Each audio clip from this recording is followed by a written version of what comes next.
Hello friends, very good morning. Welcome to the analysis. So before that, let me make this announcement of new batches for UPSC Infinity from 1st October, and all these courses, all the batches come with lifetime validity. So UPSC Infinity ki మరియు these 4 optionals కి కొత్త batches start అవుతున్నాయి. So fresh గా subjects start అవుతాయి మీకు. వీటన్నిటికీ కూడా మీకు లైఫ్ టైం వ్యాలిడిటీ అనేది ఉంటుంది. సో ఫీ స్ట్రక్చర్ మీరు ఇక్కడ చూడొచ్చు. 30th సెప్టెంబర్ వరకు ఇది వ్యాలిడ్. 1st అక్టోబర్ నుంచి ఫీజు రివైజ్ అవుతుంది. సో ఎవరైనా జాయిన్ అవ్వాలనుకుంటే do it before 30th September. And ఇది మన ఫోన్ నెంబర్. ఈ నెంబర్కి మీరు కాల్ చేసి ఏమైనా డౌట్స్ ఉంటే క్లియర్ చేసుకోవచ్చు. And we're also providing EMI option on all courses. ఇక్కడ కనిపిస్తున్న ఫీజు మీకు ఈఎంఐతో వస్తుంది. మీరు ఒకేసారి పే చేయాలంటే కొంచెం డిస్కౌంట్ ఉంటుంది. మేడం అడిగితే మీకు చెప్తారు. That's about it. Let's begin today's editorial.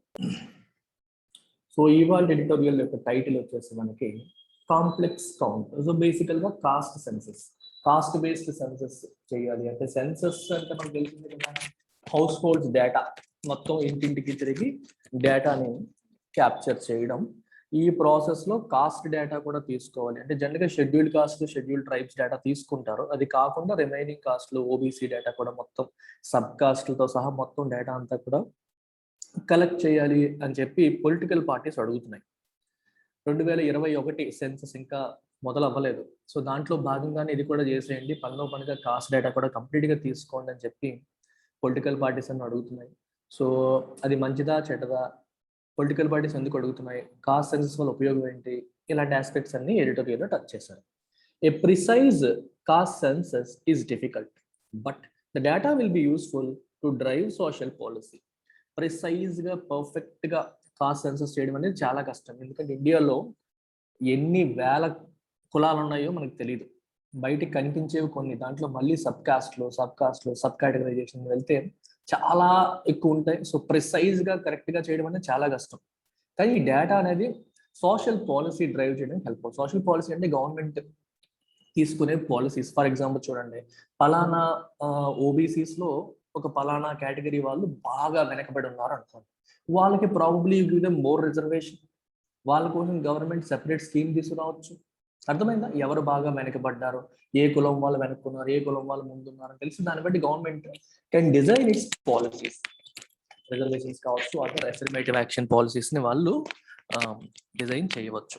The idea of a national caste census might be aberrant when the stated policy is to strive for a casteless society, but it will be useful to establish statistical justification for preserving caste-based affirmative action programs. చాలా important sentence ఇది. దీన్ని అర్థం చేసుకోవడం చాలా important. చూడండి ఒకసారి ఇక్కడ ఏమంటున్నారంటే, the idea of a national caste census might be aberrant. Aberrant అంటే కొంచెం జుగుప్స కలిగించేది, అంటే అసహ్యం కలిగింది. ఏంటి కాస్ట్ సెన్సస్ ఏంటి ఈ రోజుల్లో కూడా? When the stated policies to strive for a costless society, కుల వ్యవస్థ లేని సొసైటీని మనం ఎస్టాబ్లిష్ చేయాలి అనేది మన పాలసీ అయితే, మన లక్ష్యం అయినప్పుడు, అంటరానితనం ఉండకూడదు, కులాలు అనే గోడలు ఉండకూడదు అనేది మన స్టేటెడ్ పాలసీ అయినప్పుడు, ఏ కాస్ట్ లో ఎంతమంది ఉన్నారని చెప్పి క్యాలిక్యులేట్ చేయడం అనే ఆలోచనే కొంచెం అబారెంట్. అంటే అసహించుకోవడం, డిటెస్ట్, అసహించుకునేలాగా అనిపిస్తుంది. కానీ it will be useful to establish statistical justification for preserving caste based affirmative action programmes. చాలా ఇంపార్టెంట్ సెంటెన్స్ అమ్మా. చూడండి ఇక్కడ వస్తున్న మీకు కీవర్డ్ ఏంటి? ఇక్కడ affirmative action. What is the meaning of affirmative action? This is the keyword here. Affirmative action అంటే government తీసుకున్న any programme to uplift marginalised communities. మీకు సింపుల్గా చెప్పాలంటే, వెనుకబడిన వర్గాలు, అణగారిన వర్గాల్ని అప్లిఫ్ట్ చేయడానికి, సొసైటీలో పైకి తీసుకురావడానికి గవర్నమెంట్ తీసుకునే ఏ ప్రోగ్రామ్ అయినా సరే అఫర్మేటివ్ యాక్షన్ కింద వస్తుంది. మీకు ఎగ్జాంపుల్స్ చెప్తాను. Let us say you are providing reservations to SCs and STs. Reservations provide చేస్తున్నారు. ఎందుకు రిజర్వేషన్స్ ప్రొవైడ్ చేస్తున్నారు? వాళ్ళు మార్జినలైజ్డ్ కమ్యూనిటీస్, హిస్టారికల్గా అంటే ఎప్పటి నుంచో వాళ్ళు డిస్క్రిమినేషన్ ఫేస్ చేశారు. సో కంపేర్ టు ఓసీస్ వాళ్ళకి సరైన బ్యాక్గ్రౌండ్ లేదు, సరైన స్టార్టింగ్ పాయింట్ లేదు, సరైన ప్రారంభం లేదు. కాబట్టి వాళ్ళని అప్లిఫ్ట్ చేయడం కోసం గవర్నమెంట్ రిజర్వేషన్స్ తీసుకొచ్చింది. ఇది ఎఫర్మేటివ్ ప్రోగ్రామా? Yes, it is an affirmative program. ఇంకొక ఎగ్జాంపుల్ చెప్తాను. అలాగే ఎస్సీస్కి ఎస్టీస్కి సిటీస్లో దూరంగా అంటే ఊరికి దూరంగా బయట ఉండి చదువుకోవడానికి వాళ్ళ దగ్గర డబ్బులు లేవు అని చెప్పి వాళ్ళ కోసం government BC hostels, SC hostels, ST hostels నడుపుతుంది. సో హాస్టల్స్కి గవర్నమెంటే ఖర్చు పెట్టుకుంటుంది, గవర్నమెంటే అకామిడేషన్ ఇస్తుంది, గవర్నమెంటే ఫుడ్ ఖర్చులు భరిస్తుంది. It is again an affirmative action. It is a program to uplift them. వాళ్ళ కోసం సెపరేట్గా కాలేజెస్ రన్ చేసింది అనుకోండి, అగైన్ అన్ ఎఫర్మేటివ్ యాక్షన్. అంటే anything that aims to reduce inequities, వాళ్ళకి జరుగుతున్న అన్యాయాన్ని తగ్గించడానికి, వాళ్ళని అప్లిఫ్ట్ చేయడానికి గవర్నమెంట్ తీసుకునే ప్రోగ్రామ్స్ అన్నిటిని మనం ఎఫర్మేటివ్ యాక్షన్స్ అని అంటాం, ఎఫర్మేటివ్ ప్రోగ్రామ్స్ అని అంటాం. అందులో ప్రధానంగా మనం చెప్పుకునేది రిజర్వేషన్స్.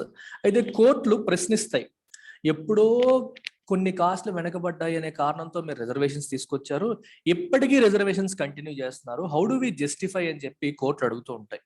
మరి కోర్టులకి మనం జస్టిఫికేషన్ ఇవ్వాలి అంటే, సమాధానం చెప్పుకోవాలి అంటే మనకి డేటా ఉండాలి. అంటే ఈ రోజుకి కూడా మనం కాస్ట్ బేస్డ్ సెన్సస్ రన్ చేసాం అనుకోండి, రన్ చేసి ఇదిగోండి ఫలానా కాస్ట్ వాళ్ళు ఇంకా బిలో పవర్టీ లైన్ కింద ఎంతమంది ఉన్నారు, ఇంకా ఈ కాస్ట్ వాళ్ళందరూ మాన్యువల్ స్కావెంజింగ్ చేస్తున్నారు, ఈ కాస్ట్ వాళ్ళందరూ రోడ్లు ఉడ్చుకుంటూ ఉన్నారు, వీళ్ళకి ఎప్పటికీ ఉద్యోగ అవకాశాలు అనేవి లేవు, అందుకే రిజర్వేషన్ ఇంకా కంటిన్యూ చేయాలి అని కోర్టులకు జస్టిఫికేషన్ ఇవ్వడానికి కూడా ఈ కాస్ట్ సెన్సస్ అనేది పనికొస్తుంది. అర్థమైందా? అందుకే రాశారు, to establish statistical justification for preserving caste based affirmative action programmes. Caste ని బేస్ చేసుకుని గవర్నమెంట్ రన్ చేసే రిజర్వేషన్ లాంటి ప్రోగ్రామ్స్ ని ప్రిజర్వింగ్, ఇంకా ఉంచడానికి జస్టిఫికేషన్ లాగా, ఒక కారణం లాగా చూపించడానికి ఈ డేటా హెల్ప్ అవుతుంది అని చెప్తున్నారు. It may also be a legal imperative considering that courts want quantifiable data to support the existing levels of reservation.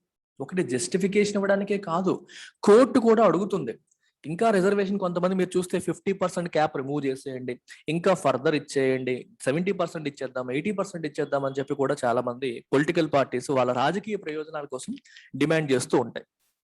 Court అంటుంది మీరు క్వాంటిఫైయబుల్ డేటా ఇవ్వట్లేదు, ఎందుకు ప్రెజెంట్ ఉన్న రిజర్వేషన్ ఎందుకు ప్రిజర్వ్ చేయాలి అని చెప్పడానికి నాకు డేటా చూపించండి అని చెప్పి కోర్టు అడుగుతూ ఉంటుంది.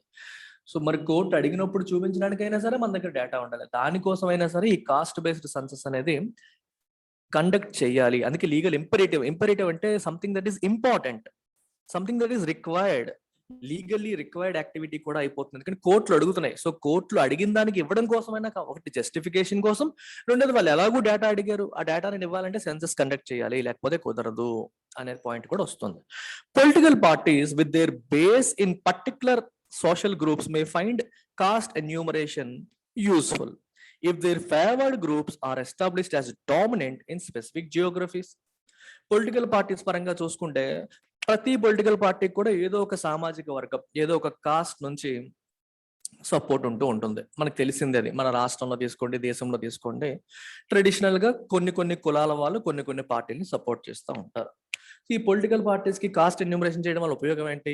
వాళ్ళకి ఎవరైతే సపోర్ట్ చేస్తున్నారో వాళ్ళే డామినెంట్ గ్రూప్ అని తెలియదు అనుకోండి, దే విల్ బి హ్యాపీ. అబ్బా మనల్ని సపోర్ట్ చేసే మన కులపోళ్ళు చాలా ఎక్కువ మంది ఉన్నారు, మనల్ని సపోర్ట్ చేసే కులపోళ్ళు ఎక్కువ ఉన్నారు, సో మనకి స్ట్రాంగ్ ఫైండింగ్ ఉంటుంది అని హ్యాపీగా ఫీల్ అవుతారు. Or they may find the outcome inconvenient if the precise count turns out to be lower and has a negative bearing on perceptions about their electoral importance. ఒకవేళ మీకు పలానా cost వాళ్ళు, for example తీసుకుందాం, ఈ example తీసుకుంటే hurt అవుతారు జనాలు, so example తీసుకోను, పలానా కాస్ట్ వాళ్ళు మనకి సపోర్టివ్ గా ఉన్నారని మనం అనుకుంటున్నాం, ఆ కాస్ట్ ఎన్యూమరేషన్ చేస్తే ఆ కాస్ట్ వాళ్ళు చాలా తక్కువ మంది ఉన్నారని తెలియదు అనుకోండి, చివరికి చాలా తక్కువ మంది ఉన్నారని తెలియదు, ఇదేంటి ఇంత తక్కువ మందా, ఓహో వీళ్ళని బేస్ చేసుకొని మనం పార్టీ నడిపేస్తున్నామా, సో వీళ్ళంత ఇంపార్టెంట్ కాదేమో, మనకి వీళ్ళని బేస్ చేసుకుని నడపలేమేమో, we might need support from other caste ఏమో అనేది కూడా తెలుస్తుంది. అంటే మనకి ఎవరైతే సపోర్ట్ చేస్తున్నారో వాళ్ళ సంఖ్యాపరంగా తక్కువ ఉన్నారంటే నీకు ఈ అవుట్కమ్ అనేది ఇన్కన్వీనియంట్ గా ఉంటుంది, అంటే మనకు సపోర్టివ్ గా ఉండదు ఈ డేటా అనేది. వాళ్ళు ఎక్కువ మంది ఉంటే మనకి బాగుంటుంది, లేకపోతే we might find it inconvenient. So ఇక నెగిటివ్ బేరింగ్ అనేది ఉంటుంది. సో ఎలక్టోరల్ ఇంపార్టెన్స్ లో వీళ్ళు ఏమంత ఇంపార్టెంట్ కాదులే, మనకి వీళ్ళు చాలా తక్కువ మంది ఉన్నారు అనే ఒక నెగిటివ్ ఫీలింగ్ అనేది వస్తుంది, ఆ పర్సెప్షన్ అనేది బిల్డ్ అవుతుంది. ఇన్ దిస్ ఈ బ్యాక్గ్రౌండ్ లో ద యూనియన్ గవర్నమెంట్స్ ఎసర్షన్ అంటే నొక్కి చెప్పడం, in the Supreme Court that a census of the backward caste is administratively difficult and cumbersome. ఈ బ్యాక్వర్డ్ కాస్ట్ యొక్క డేటాని క్యాప్చర్ చేయడం, సెన్సస్ చేయడం అనేది administratively difficult and cumbersome. Administratively చాలా డిఫికల్ట్ ఆస్పెక్ట్, ఈజీ కాదు అది. అండ్ కంబర్సమ్ అన్న సేమ్ మీనింగ్. కాంప్లెక్స్ అని, ఈజీ కాదు, కాంప్లెక్సిటీతో నిండింది అనడానికి కంబర్సమ్ అంటారు. ఈ మాట ఏదైతే ఉందో it may evoke varying responses.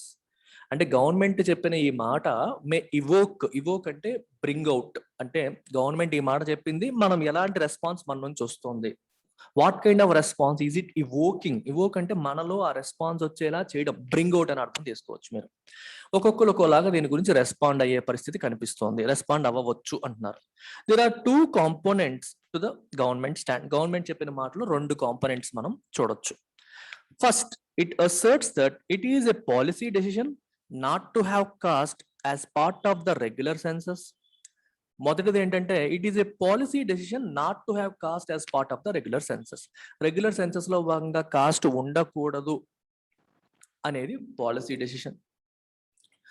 రెండోది, that administratively the enumeration would be rendered so complex that it may jeopardise the decennial census itself. మనం ప్రతి 10 సంవత్సరాలకి చేసే రెగ్యులర్ సెన్సస్ కూడా అది డ్యామేజ్ చేయొచ్చు.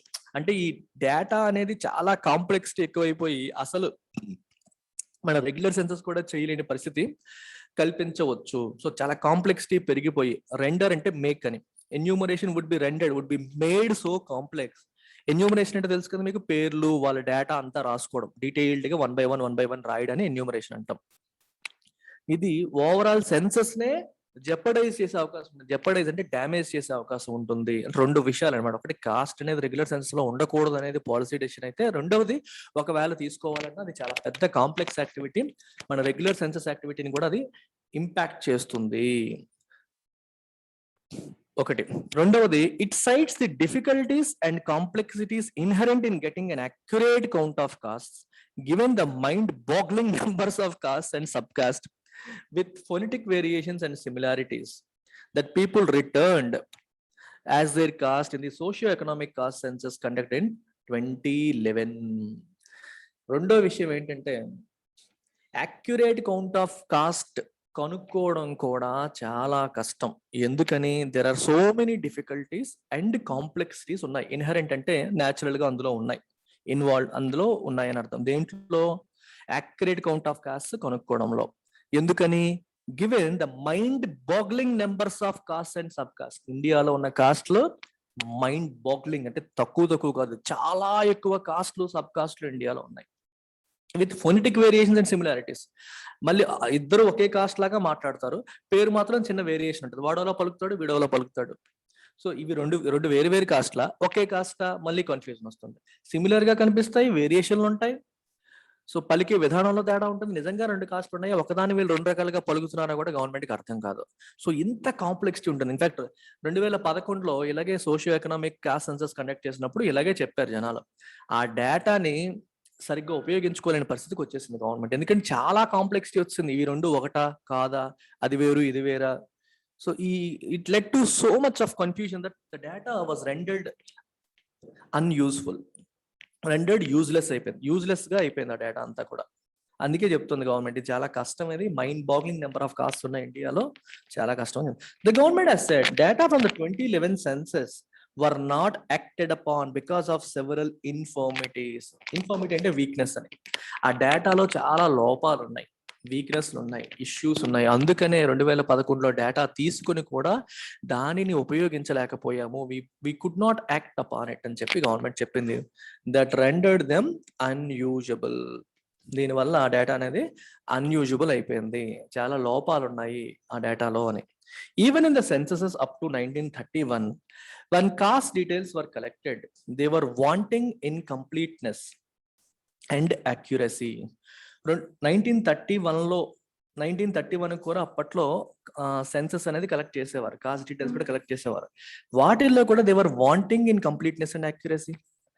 కంప్లీట్ యాక్యురసీ ఉండేది కాదు, కంప్లీట్ గా ఉండేవి కాదు. 1931 వరకు కాస్ట్ సెన్సస్ జరిగేది, ప్రతిసారి కూడా డీటెయిల్స్ తీసుకునేవారు. అయినా సరే డేటా అనేది కంప్లీట్ గా ఉండేది కాదు. Further, the data contained in 46 lakh different caste names And if subcastes were considered, the ultimate number may be exponentially high. ఈ డేటాలో 46 లక్షల డిఫరెంట్ కాస్ట్ నేమ్స్ ఉన్నాయంట. 46 లక్షల కులాల డేటా మన దగ్గర ఉంది. అందులో మళ్ళీ సబ్ కాస్ట్ లో కూడా కలిపితే the ultimate number maybe exponentially high, ఇంకా ఇంకా ఇంకా ఇంకా చాలా ఎక్కువైపోయే అవకాశం అనేది ఉంది. These points do merit consideration, and even those clamoring for a caste census cannot easily brush them aside. ఇప్పుడు ఇక్కడ మాట్లాడుతున్న పాయింట్స్ అన్ని కూడా దే డూ మెరిట్ కన్సిడర్, వీటన్నిటిని కన్సిడర్ చేయాలి. They have a merit and we need to consider them. Consider చేయాల్సినంత merit దాంట్లో ఉంది. And even those clamouring for a caste census కావాలి కావాలని గొడవ చేస్తున్న వాళ్ళు, people who are loudly asking for it, cannot easily brush them aside. ఈ points ని పక్కన పెట్టేయలేరు. ఎందుకంటే ఇండియాలో అన్ని కాస్ట్లు ఉన్నాయి, మళ్ళీ సిమిలర్ డేటా ఒకే, అంటే ఈ కాంప్లెక్సిటీ ని ఎలా క్యాప్చర్ చేస్తామనే సమస్య చాలా పెద్దది. కాస్ట్ సెన్సస్ కావాలని అడుగుతున్న వాళ్ళు కూడా దీన్ని ఒక్కసారిగా పక్కన పెట్టే అవకాశం లేదు. However, these need not mean that an enumeration of social groups in the country is impossible.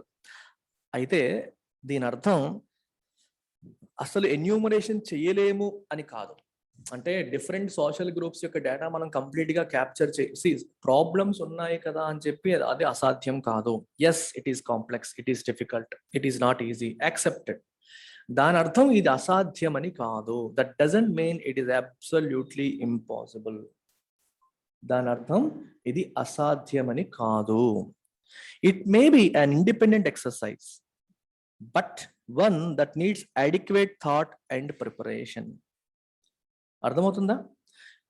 Cost data అనేది సెన్సస్ తో కలపకుండా మీరు సెపరేట్ గా కూడా కండక్ట్ చేయొచ్చు, కానీ బాగా ఆలోచన చేసి ప్రిపరేషన్ తో వెళ్ళాలి. అంటే రెగ్యులర్ సెన్సస్ తో దాన్ని కలపాల్సిన అవసరం లేదు, సెపరేట్ గా కూడా మనం చెయ్యవచ్చు. కాకపోతే ఏమవుతుందంటే something that needs adequate thought and preparation. బాగా ఆలోచన చేసి ప్రిపరేషన్ తో మొదలు పెట్టాలి.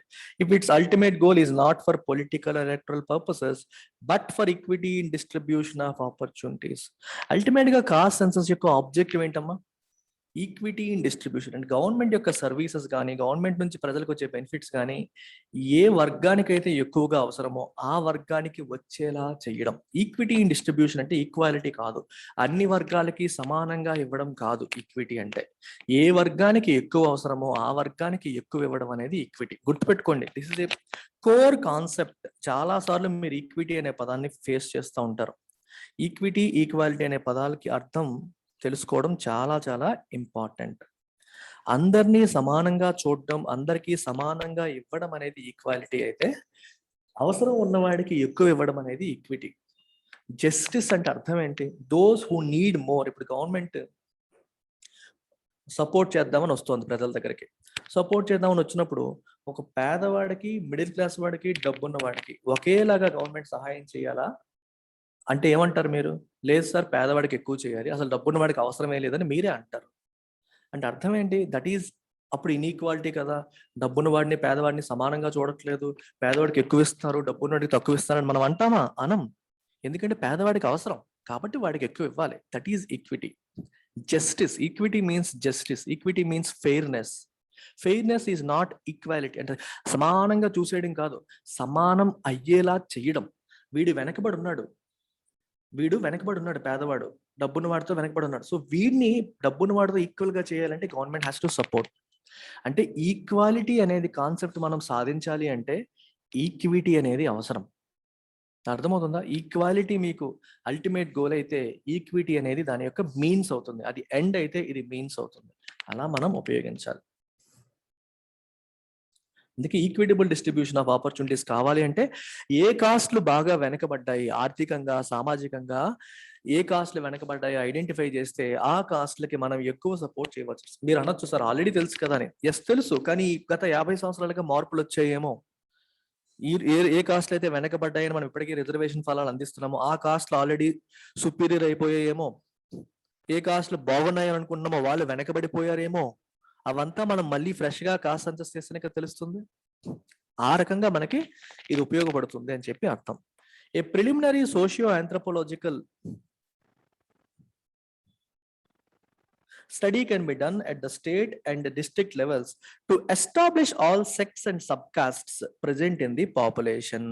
So preliminary study అనేది ఒకటి చేసి, రైట్, ప్రిలిమినరీ స్టడీ అనేది ఒకటి చేసి ఆల్రెడీ ఉన్న అంటే డైరెక్ట్ గా ప్రజల దగ్గరికి వెళ్ళడానికి ముందే మీరు ఒక స్టడీ చేసి, ఆంథ్రపోలాజికల్ అంటే అర్థం ఏంటి? రిలేటెడ్ టు హ్యూమన్ కైండ్, అంటే మనుషులకు సంబంధించిందని అర్థం. ఆంథ్రపాలజీ అంటేనే స్టడీ ఆఫ్ హ్యూమానిటీ అని, హ్యూమన్స్ గురించి చదవడం, ఎవల్యూషన్ ఆఫ్ హ్యూమన్స్, ఎలా మనుషులు ఎవాల్వ్ అయ్యారు అనే విషయం చదవడం anthropology.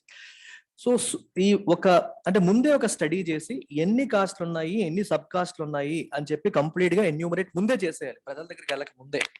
These can be tabulated under caste names that have wider recognition based on synonymity and equivalence among the appellations that people use to denote themselves. ఈ particular కాస్ట్లు ఏవైతే మనం టాబ్యులేట్ చేస్తున్నామో, డేటా ఏదైతే తీసుకుంటున్నామో, వీటిని ఏ పేరుతో పెట్టాలి? రెగ్యులర్ నేమ్స్ తో కాదు, వీటిని రెగ్యులర్ నేమ్స్ తో పిలవకూడదు. మరి ఎలా పిలవాలి? జనాలు ఊర్లలో వాటిని ఎలా పిలుస్తారో ఆ పేర్లతో టాబ్యులేట్ చేయాలి. సో కొన్నిసార్లు రికార్డ్స్ లో ఒకలా ఉంటుంది, కానీ ప్రజలు వాటిని పలికే విధానం ఇంకోలా ఉంటుంది. సో ప్రజలు వాటిని ఏ రకంగా పలుకుతారో మీకు అర్థమవుతుందా? Try to understand this concept. So మీరేమో ఏ అని పిలుస్తున్నారు, ప్రజలేమో దాన్ని బి అని చెప్పి పలుకుతున్నారు. ప్రజలు ఏం పలుకుతున్నారో అదే ప్రజలకు తెలుస్తుంది. మీరు ఈ పేరు చెప్పినా ప్రజలకు అర్థం కాదు. సో ఈ పలికే పేర్లన్నీ టాబ్యులేషన్ చేయండి. సో వాళ్ళు చెప్పినప్పుడు ఇందులో పెట్టండి. ఈ డేటాని ఆబ్వియస్ గా మనం అఫీషియల్ రికార్డ్స్ లో ఉన్న దీంతో లింక్ చేసుకుంటాం. అంటే పలానా కాస్ట్ ని ప్రజలు ఇలా పలుకుతున్నారు, కానీ మనం రాసుకుంది ఇలాగా. సో ఈ డేటా మనం ప్రజల దగ్గరికి వెళ్తే వాడికి అర్థం కాదు. సో వాళ్ళకి అర్థమైన భాషల్లో మీరు పెట్టండి టేబుల్లో, దాన్ని లింక్ చేసుకోండి అని చెప్తున్నారు. ఆ రకంగా మీకు ముందే ఎక్సర్సైజ్ చేస్తే మీకు డేటా వస్తుంది అని అర్థం. Thereafter it may be possible to do a field enumeration that can mark any group under caste found in the available OBC BC list. తర్వాత మీరు OBC BC లిస్ట్ మనం ముందే రెడీ చేసుకున్నాం కదా, దాంట్లో ఈ ఎన్యూమరేషన్ చేసినప్పుడు పెట్టేయచ్చు.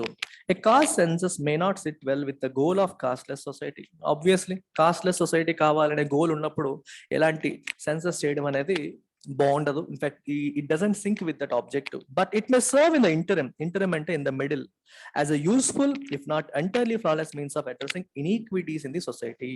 సొసైటీలో ఉన్న ఈ అసమానత, ఇన్ఈక్వాలిటీ అంటే అసమానత, ఇన్ఈక్విటీ అంటే ఇన్జస్టిస్, అన్యాయం అవుతున్న కొన్ని గ్రూప్స్ ఏవైతే ఉన్నాయో, ఏ గ్రూప్స్ అయితే అన్యాయానికి గురవుతున్నాయో, తరతరాలుగా సఫర్ అవుతున్నాయో, బాగా వెనకబడి ఉన్నాయో, అలాంటి వెనకబడ్డ వర్గాలకి న్యాయం చేయడానికి, జస్టిస్ చేయడానికి ఈ కాస్ట్ సెన్సస్ అనేది ఉపయోగపడుతుంది. అర్థమవుతుందా? ఈ యొక్క మీన్స్ లాగా, మీన్స్ అంటే మార్గం లాగా, అడ్రసింగ్ ఇన్ఈక్విటీస్, ఈ అసమానతల్ని ఈ అన్యాయాన్ని అడ్రస్ చేయడానికి ఈ కాస్ట్ సెన్సస్ అనేది హెల్ప్ అవుతుంది. కాస్ట్లెస్ సొసైటీ సాధించాలనుకునే గోల్కి ఇది మంచిది కాదు, కానీ వెనకబడిన వర్గాన్ని ముందుకు తీసుకురావడానికి హెల్ప్ అవుతుంది అని అర్థం. So that's about it. ఇవాళ 25th అమ్మా, we have just 5 days left. Call this number.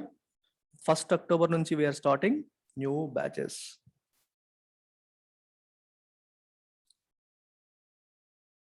Take care. Bye.